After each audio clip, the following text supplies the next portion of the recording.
My mother's words cut deeper than any physical attack could.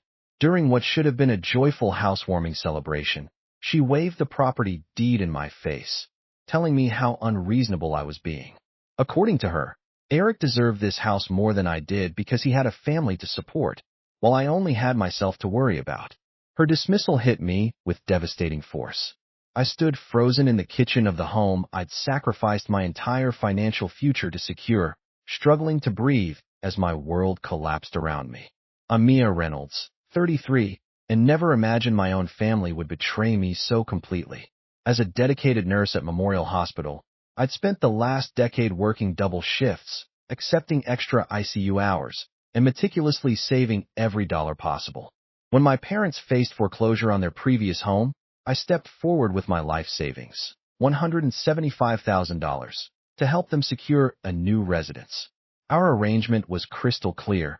The property would be registered in my name since I provided the substantial down payment. But apparently, agreements hold little value in my family. My stepbrother Eric, my mother's treasured son from her second marriage, stood nearby with his characteristic smug expression.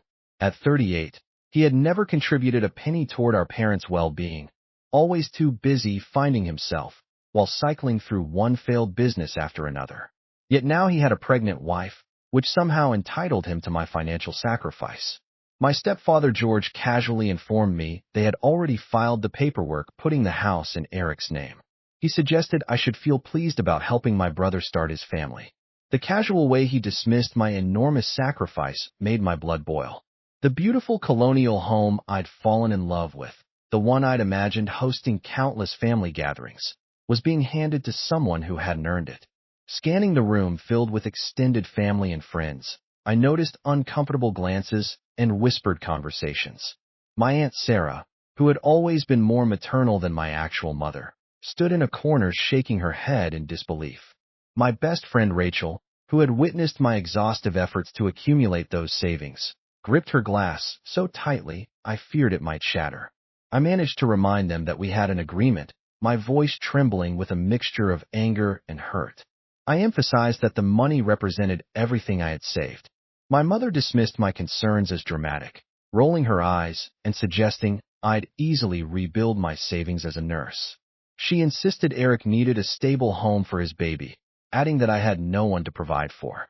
Something inside me broke in that moment. Years of being the responsible one, the reliable family member, the person who consistently sacrificed for others came crashing down. Looking at their entitled expressions, I recognized this pattern wouldn't end here. They had severely underestimated what I might do when pushed beyond my limits. Growing up, I always recognized the difference in how my parents treated Eric and me. After my father died when I was 6, my mother remarried George within a year. Eric burst into our lives like a whirlwind, immediately becoming their focal point. While I spent weekends studying and working part-time at the local pharmacy to save for college, Eric received new vehicles, designer clothes, and endless second chances. I worked my way through nursing school, taking night shifts as a CNA, and accumulating student loans I'm still repaying today. Whenever Eric's business ventures failed, the car wash, the supplement company, the cryptocurrency investment, my parents depleted their savings to rescue him. I watched silently as they repeatedly refinanced their home to cover his mistakes, witnessing their retirement security slowly evaporate. When they called me 6 months earlier, desperate and tearful about losing their house, I didn't hesitate. I had been saving for my own modest cottage with a garden where I could establish roots. Instead, I offered them my entire savings, believing it would finally prove my worth to them. We spent weeks viewing properties together, and I fell in love with the Colonial on Maple Street. The realtor helped arrange everything, and I signed all preliminary documents as the owner. My mother had called me a blessing then, embracing me and promising we would make it work as a family. I desperately wanted to believe her, ignoring numerous warning signs, whispered phone calls with Eric, legal consultations I wasn't invited to, and repeated delays with finalizing paperwork. Rachel had tried warning me to get everything in writing, expressing her distrust in my family's intentions. But I defended them, convinced that despite their favoritism toward Eric, they wouldn't actually steal from me. I couldn't imagine parents deliberately harming their own daughter this way. The day before the housewarming, I'd spend hours at Target selecting decorations for what I believed was my investment property. I purchased plush towels, colorful throw pillows, and a welcoming doormat reading "Home Sweet Home." Now these items felt like cruel reminders scattered throughout a house stolen from me. Standing in that kitchen watching Eric parade around as though he'd earned any of this, I reflected on countless nights working in intensive care, holidays missed, relationships postponed, vacations never taken, all to save that money. They hadn't merely stolen my financial security, but years of my life. As the gathering continued around me, guests began departing, offering awkward congratulations to Eric while avoiding eye contact with me. I sat alone at the kitchen counter when Rachel joined me, whispering that I should contact her brother Marcus, a real estate attorney. She suspected something legally questionable about the deed transfer, noting they couldn't have done this legitimately without my signature. Eric walked past with his wife Jessica, loudly discussing renovation plans for the kitchen I had helped design. My stomach lurched. Looking around, I noticed the folder containing our agreement paperwork still sitting atop the refrigerator where my mother always kept important documents. While everyone focused on Eric's plans, I quietly retrieved it and slipped it into my bag. Needing fresh air, I stepped onto the back porch and examined the papers with trembling hands. There it was, the original agreement clearly stating the house would be registered in my name in exchange for the down payment. Then I discovered something else. A letter from their attorney dated just 2 weeks earlier, warning them that transferring the deed without my consent could constitute fraud. My phone lit up with a message from my mother instructing me to stop sulking outside and return to show support for my brother. That moment crystallized exactly what I needed to do. This wasn't merely about money anymore, but standing up for myself after years of being pushed aside. With shaking hands, I messaged Marcus asking if he could meet tomorrow. His immediate response confirmed a 9 a.m. appointment, requesting that I bring all documentation. Returning inside, I found my family huddled in the living room, likely making additional plans for my house. My mother questioned whether I'd finished being dramatic, and I surprised them with a calm smile, simply stating that they had helped me see everything with perfect clarity. They exchanged confused glances, clearly expecting more tears or pleading.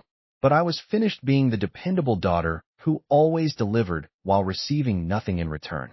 As I gathered my belongings to leave, Eric smugly commented that I would eventually get over it. I assured him I wouldn't, but he would wish I had. The following morning in Marcus's office, I clutched my coffee cup to steady my nerves as he reviewed the documents spread across his desk.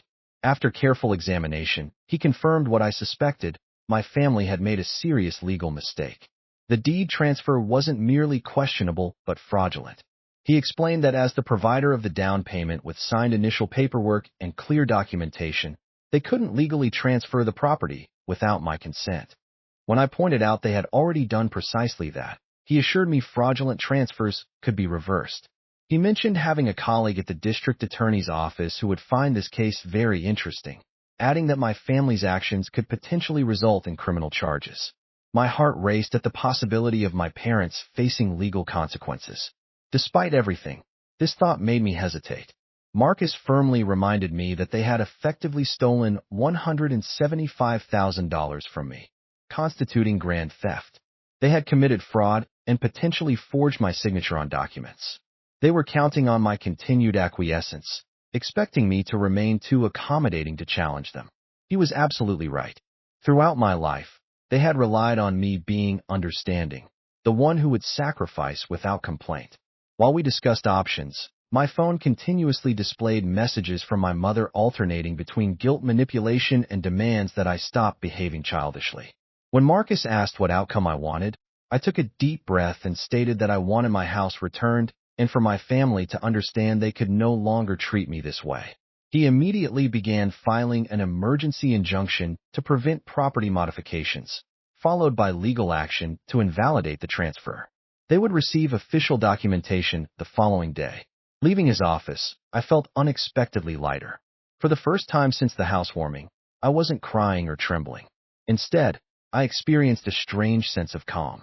I focused on my patients during my evening ICU shift, ignoring my phone as it exploded with notifications from my increasingly panicked family members. Let them experience anxiety for a while. Let them feel a fraction of the distress they'd caused me. Tomorrow they would discover exactly what happens when you push the accommodating daughter too far. The next morning brought chaos to my doorstep. Rachel called, warning that my family was creating a scene outside my apartment. My mother shouted that my actions would destroy our family when I finally descended. I calmly pointed out the irony of her concern for family unity now, when she hadn't worried about it while stealing my life savings. Eric approached with anger, questioning my plans for the house and suggesting I was being ridiculous. I simply displayed my phone containing evidence of our original agreement, the lawyer's warning letter, and documents with my forged signature. The color drained from their faces as they realized their predicament. My mother attempted to negotiate a private family resolution, but I firmly established that we ceased being a proper family when they decided my life savings meant nothing. I informed them that the district attorney's office had copies of everything, suggesting they consult their attorney about reversing the deed transfer immediately. When she tearfully asked if I would really send my own mother to jail, I clarified that she might send herself to jail. I was simply standing up for myself. Their conversation ended abruptly when Jessica called in panic about police officers questioning them regarding the deed transfer. They hurried away, leaving me with a newfound sense of empowerment that Rachel immediately noticed. Later that day, Marcus informed me that my family's lawyer had initiated contact. They wanted to settle, not only returning the house, but also covering my legal expenses and additional damages. The threat of criminal charges had finally made them understand I wouldn't back down. I agreed to the settlement with one additional condition. They must sign a statement acknowledging their attempted fraud. They wouldn't be allowed to pretend this never happened.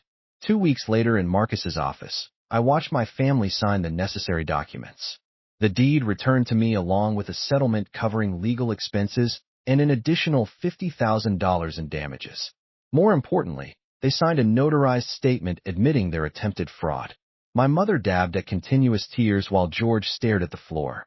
Eric appeared significantly aged, his smug expression replaced by a clenched jaw. His wife had left him after discovering his hidden financial troubles. Apparently, the house theft represented just the beginning of his deceptions. When Eric bitterly commented that I had ruined everything, I calmly corrected him. He had destroyed everything by attempting to steal from me. I had simply corrected the situation. As my family departed, my mother made a final attempt to establish eye contact. I turned away, ending the era of guilt manipulation. When Marcus handed me the new deed with congratulations, I surprised him by producing another set of documents, announcing my intention to sell the property. My family had already circulated their version of our misunderstanding to preserve their reputation. They remained unaware of my offer from a developer interested in converting the property into apartments, significantly above market value. Rachel later pointed out they would be furious upon discovering my plans, as they assumed I would allow them to continue living there. I explained this precisely motivated my decision. They needed to understand they no longer controlled my choices. The following day, I finalized the property sale. The profit combined with the settlement meant I could purchase my dream cottage with a garden while maintaining substantial savings. As I drove away from the closing, I deleted my mother's tearful voicemail without listening completely. Some might view this as harsh, but I recognized it as establishing necessary boundaries. For the first time, I refused to sacrifice my well-being for their comfort. They needed to manage their own circumstances. I had a cottage to furnish and a garden to plant. The weeks following the house sale transformed me completely. I found a charming cottage just outside the city with a wraparound porch and ample garden space. Rachel helped me relocate, and together we painted the walls in soft, peaceful colors unlike the bold schemes my mother had always insisted were appropriate. My phone still displayed messages from various family members, some angrily calling me selfish, others attempting guilt manipulation with reports of my mother's nightly tears. Aunt Sarah remained my sole familial supporter, telling others they should feel ashamed of their behavior. During Sunday brunch, she mentioned encountering my mother at the grocery store, telling anyone who would listen about my ingratitude, though most people now knew the truth about their actions. I smiled, thinking how the narrative had shifted. No longer was I the difficult daughter refusing to help my brother. Now I was the hard-working nurse whose family attempted to steal her savings. My mother's victim performance was failing. Eric had moved back with our parents after separating from Jessica, working his first legitimate job in years as a sales associate at an electronics retailer. Meanwhile, my circumstances improved dramatically. Once I stopped allowing my family to drain my energy and resources, I focused on career advancement, securing a promotion to charge nurse with improved schedules and significant salary increases. Colleagues noticed my transformation. I smiled more frequently, advocated for myself in meetings, and no longer accepted every holiday shift simply because others had real families to visit. One evening, while enjoying sunset from my porch and planting my garden, I calmly declined my mother's call without the usual anxiety. Her subsequent voicemail requested financial assistance for Eric, which I deleted before returning to my gardening catalog. The flower beds awaited new growth, a perfect metaphor for my life. I had cleared toxic relationships and prepared to cultivate something beautiful. Rachel joked that I should write a self-help book about stopping doormat behavior in 3 simple steps: losing life savings, confronting family, and finally prioritizing oneself. Perhaps she wasn't entirely wrong. 6 months after selling the house, my life had established a peaceful rhythm. My garden flourished with ripening tomatoes and blooming violets. I'd befriended neighbors, joined a book club, and even resumed dating, something I'd postponed for years because family demands consumed so much time and energy. The family drama hadn't completely disappeared, but I managed it differently now. Each time my mother reached out for financial assistance, I maintained my boundaries with the same calm response regardless of subsequent tears or guilt tactics. The phrase became my protective shield against manipulation. When Jessica sought advice after discovering Eric's financial deceptions, I connected her with Marcus, who helped navigate the legal complexities. Supporting someone truly deserving felt genuinely rewarding. My mother arrived unannounced one Sunday morning while I tended my garden, looking noticeably older and more exhausted than I remembered. After complimenting my gardening talents, she hinted at financial difficulties due to selling their house and Eric's ongoing expenses. I firmly maintained my position. I wouldn't provide money, as that chapter of our relationship had closed. She protested that we remained family despite everything, but I gently reminded her that family doesn't steal from family or forge signatures because one child supposedly deserves more. They had made their choices and were now experiencing the natural consequences. She left tearfully, but I felt only pride in maintaining my boundaries. That evening, hosting a small dinner gathering for Rachel, Sarah, and workplace friends on my porch, I realized something profound about true family. Genuine family isn't defined by blood or obligation, but by choice, respect, and authentic care for one another. We toasted to boundaries and personal growth, both my flourishing garden and even more flourishing spirit. A year after confronting my family, the transformation in my life continues to astonish me. My cottage has become a sanctuary filled with peace I never experienced in my family's presence. Last summer's garden produced such abundant vegetables that I began donating extras to our local food bank. My nursing career has flourished without the constant drain of family emergencies, leading to my recent promotion to supervisor. New nurses now seek my guidance about self-advocacy in challenging situations. Recently, a young nurse thanked me for helping her find courage to leave an abusive relationship, noting that my stand against my entire family gave her strength to stand against one person. My parents and Eric continue struggling, but that's no longer my responsibility. Sometimes the greatest kindness involves allowing others to experience the natural consequences of their actions. This isn't about vengeance anymore, but growth and self-respect. The financial loss they caused represented mere money, but what I gained by standing against them is priceless: my freedom and self-worth. Looking at an old photograph from the housewarming party, I realized I no longer feel anger, only gratitude.